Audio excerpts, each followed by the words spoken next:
Cabin crew बनने के लिए तैयार हैं। का रिटन टेस्ट होगा। कोई एक टॉपिक दिया जाता है जिस पे आपको डिबेट करनी। विजन वो आपको पूछेंगे। आपके कोई टैटू है तो वो कंसील करके जाएं। Hey, this is Karnav and very warm welcome to my channel and आज हम जिस टॉपिक पे बात करने वाले हैं वो है कैबिन क्रू इंटरव्यू प्रोसीजर। सो जिन्होंने मेरी लास्ट वीडियो नहीं देखी है, जो लोग कैबिन क्रू बनना चाहते हैं, उनके लिए मैंने वीडियो पोस्ट करी है how to be cabin crew और उसमें सारा डिटेल्स ऐड ऑन करी हैं कि आपका क्वालिफिकेशन क्या होना चाहिए, व्हाट एवर द क्राइटेरिया, जो भी आपको क्राइटेरिया कैबिन क्रू बनने के लिए होना चाहिए, जो भी क्वेश्चंस बेसिक जो आपके माइंड में आती हैं जब आप कैबिन क्रू बनने के लिए जाते हैं, तो उसमें वो सारी चीज़ें दी गई हैं। तो वो वीडियो आप लास्ट देख लीजिएगा। And this is for interview procedure, जो कि जब आप इंटरव्यू देने जाते हैं कैबिन क्रू का, तो आपको इंटरव्यू में क्या क्या चीज़ें वो पूछते हैं, कितने राउंड्स होते हैं और क्या क्या चीज़ें आपको कौन कौन से डॉक्यूमेंट्स साथ में कैरी करने होते हैं। सो चलिए शुरू करते हैं वीडियो। सो सबसे पहली चीज़ जो है कि आप इंटरव्यू में जा रहे हैं, तो सबसे पहली चीज़ क्या होगी कि आपको अपने साथ क्या क्या लेके जाना है। सो आपको अपने बेसिक जो डॉक्यूमेंट्स हैं वो अपने साथ कैरी करने हैं। उसमें क्या क्या चीज़ें आती हैं, सबसे पहली चीज़ है जो वो है आपके educational certificates, that is 10th 12th graduation, जो भी आपने जहाँ तक भी स्टडी करी है वो आप अपना साथ में एजुकेशनल सर्टिफिकेट्स जो हैं वो लेके जाएं। दूसरी चीज़ जो है, एक्चुअली पहली चीज़ जो है वो सीवी है। आपका जो रिज्यूमे है उसमें सब कुछ प्रॉपर मेंशन्ड होना चाहिए। आपका सारी डिटेल्स, आपके एजुकेशनल जो भी आपके पास सर्टिफिकेट्स हैं, वो सारा कुछ, अगर आपने पहले कोई जॉब करी है तो उसमें आपका experience and everything should be mentioned, आपकी hobbies and what you like, what you not like, blah blah blah, whatever resume जो प्रॉपर होता है वो सारा आपका अच्छा सा रिज्यूमे होना चाहिए। एंड सबसे मैंने जब इंटरव्यू दिया था, so that was walk in interview for spice jet. जो सबसे पहला राउंड था, सबसे पहले वो आपकी स्किन चेक करेंगे। सो स्किन में क्या चेक करेंगे, स्किन में चेक करेंगे आपका कोई भी फेस पे या फिर जितनी भी आपकी विजिबल स्किन होगी यूनिफॉर्म के अलावा, लेट्स से आपकी स्लीव्स हाफ हैं तो आपकी इतनी जो स्लीव्स हैं, आप सॉरी जो आर्म्स हैं वो विजिबल होंगी। तो उन चीज़ों पे जो विजिबल आपकी स्किन रहेगी उस पे कोई भी टैटू नहीं होना चाहिए, उस पे कोई भी विजिबल स्कार नहीं होना चाहिए। ठीक है, अगर आपके कोई टैटू है तो वो कंसील करके जाएं, कंसील हो जाना चाहिए वो। बट जब वो चेक करते हैं तो वो यही चेक करते हैं कि आपके कोई भी विजिबल टैटू नहीं हो। ओके, उसके बाद जो चीज़ चेक हुई है वो है आपकी हाइट और वेट और विज़न। वो आपको पूछेंगे कि आपका विज़न प्रॉपर है नहीं है, तो आप उनको बता देंगे कि आप ग्लासेस वेयर करते हो या कॉन्टैक्ट लेंसेज आप पहनोगे। वो सारी चीज़ें पहले से क्लियर होनी चाहिए। और जो सेकंड चीज़ है, उसके बाद आता है इंट्रोडक्शन। सो इंट्रोडक्शन होगा, ये फर्स्ट राउंड में होगा। फर्स्ट राउंड में इंट्रोडक्शन होगा जिसमें आपको अपने आप को इंट्रोड्यूस करवाना है, आपको अपने बारे में बताना है that my name is this and whatever you want to say about yourself। और उसके बाद they can ask any question like whatever is there in your CV। आपको उसका भी प्रॉपर पता होना चाहिए कि आपने रिज्यूमे में, ये नहीं कि आपने रिज्यूमे में कुछ और लिखा हुआ है और आप बोल कुछ और रहे हैं, तो उसमें आपके दोनों जो है वो मिसमैच हुए तब भी एक प्रॉब्लम क्रिएट हो सकती है। सो अपना सीवी में जो भी रियलिटी है वही लिखें और जो भी है आपने लिखा हुआ वही जाके बोलें कि यस दैट्स द थिंग। उसके बाद वो आपसे कुछ क्वेश्चन पूछ सकते हैं जैसे कि why do you want to be a cabin crew and what do you like the most in this profession and why only this profession and not something else, and your interests, your hobbies, your culture, family, anything। so वो कुछ भी पूछ सकते हैं। वो कुछ भी क्यों पूछ रहे हैं एक तो वो आपके इंटरेस्ट जानेंगे कि आप इस फील्ड में कितना कोशिश करेंगे, वो कितना आप टाइम दे सकते हो, बट बेसिकली वो आपका कम्युनिकेशन स्किल्स चेक कर रहे हैं कि आप कितना अच्छे से कम्युनिकेट करते हो और कितना अच्छे से आप अपनी बात को प्रेजेंट करते हो और कितनी जल्दी आप अपनी बात को एक इम्प्रेसिव वे में करते हैं ताकि दूसरे आपकी बात पे बिलीव कर लें। सो ये ज़रूरी नहीं है कि अगर आपने अपने इंटरेस्ट वहाँ पे ट्रैवल बताया है कि मुझे ट्रैवल करना पसंद है, तभी आप ये जॉब कर रहे हो। ये ज़रूरी नहीं है कि आपका इंटरेस्ट ट्रैवल हो, झूठ भी हो सकता है ये। बट आप इतने कैपेबल होने चाहिए कि अगर आप ये इंटरेस्ट शो कर रहे हैं कि आपका इंटरेस्ट ट्रैवल है, तो दूसरे को आपकी बात पे यकीन हो जाए कि यस, इस पर्सन को ट्रैवल करना बहुत अच्छा लगता है। ओके, सो नेक्स्ट जो राउंड वन में इतनी ही चीज़ें हुई थी मेरे साथ। सब जो एयरलाइंस हैं, सारी जो डिफरेंट एयरलाइंस हैं, उनके डिफरेंट राउंड्स हैं और डिफरेंट क्राइटेरिया हैं। So this was the first round जिसमें ये सब हुआ था। अब सेकेंड राउंड जो है, सेकेंड राउंड में क्या हुआ है, सेकेंड राउंड में आपको एक टॉपिक दिया जाता है जिस पे आपको डिबेट करनी है। उसमें आपको 4 to 5 कैंडिडेट्स होंगे, 4 to 5 होंगे या मे बी 5 6 जितने भी होंगे।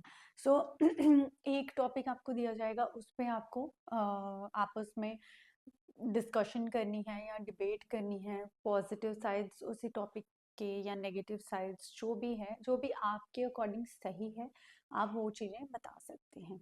इसमें भी वो आपका कॉन्फिडेंस लेवल चेक करें कि आप कितने कॉन्फिडेंटली वो चीज़ अपनी जो है वो मनवाते हैं या अपनी चीज़ बोलते हैं, और आप कितने अच्छे से वो चीज़ को कम्युनिकेट करते हैं। That's it, that's the only motive of this debate round.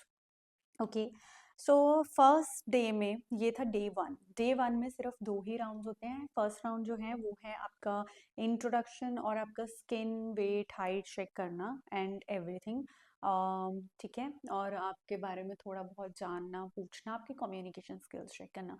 And second round is debate again. So आप कितना कॉन्फिडेंटली क्या करते हो, कैसे बोलते हो, कैसे कम्युनिकेट करते हो, ये सारी चीज़ें। उसके बाद डे टू। डे टू, जब जब ये आपका क्लियर हो जाता है, they will tell you then and there कि आप क्लियर हो चुके हैं और आप सेकेंड राउंड के लिए you will get the call. तो आपको एक कॉल आती है, जैसे कि मुझे कॉल आई थी डे टू के लिए। डे टू के लिए जो जितने भी सिलेक्टेड कैंडिडेट्स हैं उन्हीं को ही कॉल आएगी, ठीक है। उसमें राउंड आपका 3 होगा। थर्ड राउंड में आपको क्या पूछा जाएगा? थर्ड राउंड बेसिकली आपका रिटन टेस्ट होगा which is about general knowledge and maths. Maths का बहुत ही बेसिक चीज़ें होती हैं, जो कि addition and division and subtraction, multiplication, but थोड़ा सा उसको कॉम्प्लिकेट करते हैं, वो थोड़ा सा कॉम्प्लिकेटिंग वे में कि आपसे वो रिटन टेस्ट लेंगे मैथ्स का और जनरल नॉलेज का। बेसिक जीके और साइंस के क्वेश्चंस होंगे उसमें, जो आपको ऑलरेडी ही, मतलब अगर आप थोड़ा बहुत आपने पढ़ाई पे ध्यान दिया होगा और अपना माइंड यूज़ किया होगा, तो आपका वो आप आसानी से वो जो टेस्ट है रिटन, वो आप क्लियर कर लोगे। बट कुछ बच्चे ऐसे भी होते हैं जो वहाँ जाके बहुत ओवर थिंकिंग करके कंफ्यूज हो जाते हैं, उनको पता भी होता है कि क्या है इसका आंसर, बट स्टिल वो नहीं वहाँ पे अच्छे से परफॉर्म कर पाते। तो मेन जो चीज़ मैं इसमें बोलूँगी कि आप अपना कॉन्फिडेंटली जाएं और ये सोच के जाएं कि हो जाएगा। बस आप पूरा अपने आप पे कॉन्फिडेंस रख के जाएं कि मुझे ये मैं कर ही लूँगा या कर ही लूँगी। हो जाएगा। अगर आप ये मन में डर रख के जाएंगे कि हाय ये नहीं होगा या ये है या पता नहीं क्या होगा, तो फिर आप अपना कॉन्फिडेंस लैग कर देंगे कहीं ना कहीं, तो वो चीज़ें नहीं हो पाएंगी। दैट बेटर क्या है कि आप अपने आप में पॉजिटिव साइड लेके जाएं, एक अपने आप में हमेशा पॉजिटिव रहें कि हाँ मैं ये कर पाऊंगा, क्योंकि आपने ऑलरेडी वो चीज़ें पढ़ी हुई हैं, वो चीज़ें करी हुई हैं, बस उसी को घुमा फिरा के वो आपका माइंड चेक करना चाहते हैं कि आप कितने अच्छे से कर पाते हो वो चीज़। That's it. This was round 3, ठीक है। तो राउंड 3 में आपका क्लियर हो जाएगा, तो वो उन्होंने मेरे को क्लियरली मतलब मुझे बता दिया था कि आपका ये राउंड क्लियर हो गया है। और नेक्स्ट डे 3 में वो आपको अब नेक्स्ट क्या है, वो मेडिकल के लिए आपको भेजेंगे, which is round 4। Round 4 is medical, but वो सेम डे पे नहीं होगा, एक दिन में सिर्फ इतना ही होगा जो राउंड 3 था। उसके साथ अगेन उन्होंने एक राउंड 3 जो था, रिटन टेस्ट जो था, उससे पहले भी उन्होंने एक बार इंट्रोडक्शन जो थी अगेन दोबारा से ली थी। और यस दैट्स इट। और उसी दिन आपको फॉर्म दे देंगे वो फिल करने के लिए कि आपका हो चुका है क्लियर, और आप इसको फिल कर दीजिए। एंड मुझे उसके 2-3 दिन बाद कॉल आई थी मेरे मेडिकल के लिए कि आप मेडिकल के लिए इस डे पे जा सकते हैं। वो आपको एक पर्टिकुलर डे दे देंगे कि आप इस दिन मेडिकल करवाने अपना जा सकते हैं।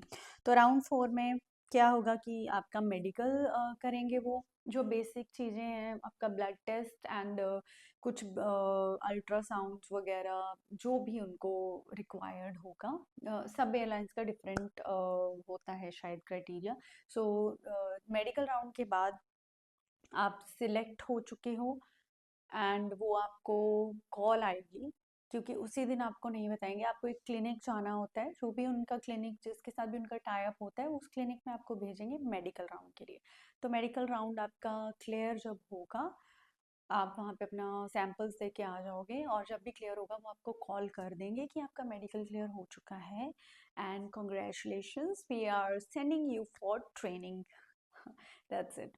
तो ये स्पाइस जेट का क्राइटेरिया था। सो इसमें आपके 4 राउंड्स हुए हैं टोटल इंटरव्यू के लिए, जिसमें फर्स्ट जो था इंट्रोडक्शन और स्किन टेस्ट था, और बेसिक आपके इंटरेस्ट एंड एवरीथिंग जो भी उन्होंने आपसे पूछा था कम्युनिकेशन स्किल्स चेक करने के लिए।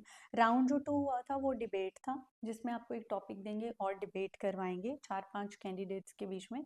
जो भी कैंडिडेट्स अच्छे लगेंगे उनको, जो भी अच्छे से कम्युनिकेट करेंगे विद फुल कॉन्फिडेंस, वो उन कैंडिडेट्स को बिल्कुल सिलेक्ट करेंगे।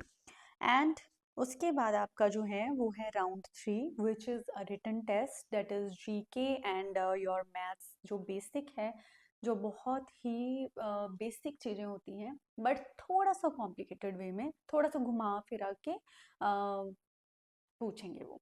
उसके बाद जो राउंड 4 है, that is medical round. And medical round आपका क्लियर हो गया है तो बस आप कैबिन क्रू बनने के लिए तैयार हैं, और फिर वो आपको ट्रेनिंग के लिए भेजेंगे।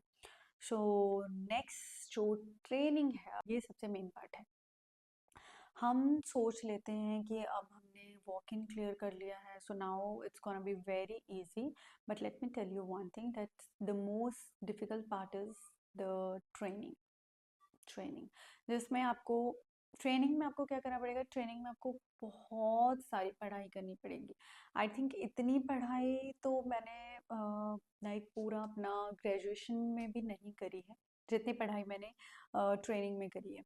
सो क्योंकि जो ट्रेनिंग होती है उसमें आपको अर्ली मॉर्निंग उठना पड़ता है, अर्ली मॉर्निंग में ही आपका जो ट्रेनिंग सेशन है वो स्टार्ट हो जाता है, और आप रात को ऑलमोस्ट फ्री होते हो, मतलब आप फ्री हो रहे हो 7 o'clock इन द इवनिंग, 5, 6 और 7, जितने बजे भी आप फ्री हो रहे हो। उसके बाद भी आपको अपनी जगह पे पहुंचने के लिए, जो मेरी ट्रेनिंग थी वो दिल्ली में हुई थी, गुड़गांव में हुई थी, और गुड़गांव से मुझे दिल्ली जाना होता था। सो दिल्ली जाने में ही आपको मतलब जो ट्रैवल टाइम था वो नियर अबाउट 1-1.5 आवर था वहाँ से, तो 1.5 घंटा वो ट्रैवल भी ले जाता है। सो अर्ली मॉर्निंग आपको उठना पड़ता है, अर्ली मॉर्निंग आपको निकलना पड़ता है, क्योंकि आपकी क्लास 8 बजे है, एंड वो सारी चीज़ें, वो नेक्स्ट प्रोसीजर है जो ट्रेनिंग का प्रोसीजर है।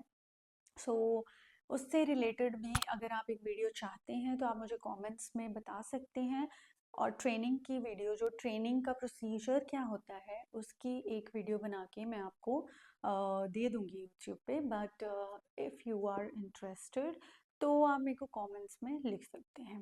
And that's it. अगर आपकी कोई भी क्वेरीज हैं कि आपको इंटरव्यू के रिगार्डिंग, इंटरव्यू प्रोसीजर में और क्या चीज़ें होती हैं, आप कुछ भी पूछना चाहते हैं तो आप मेरे को कमेंट्स में पूछ सकते हैं, and I'll try to answer each and every query of yours. And thank you so much for watching my video. I hope मैंने आपके questions clear करे होंगे। and take care of yourselves. Love you.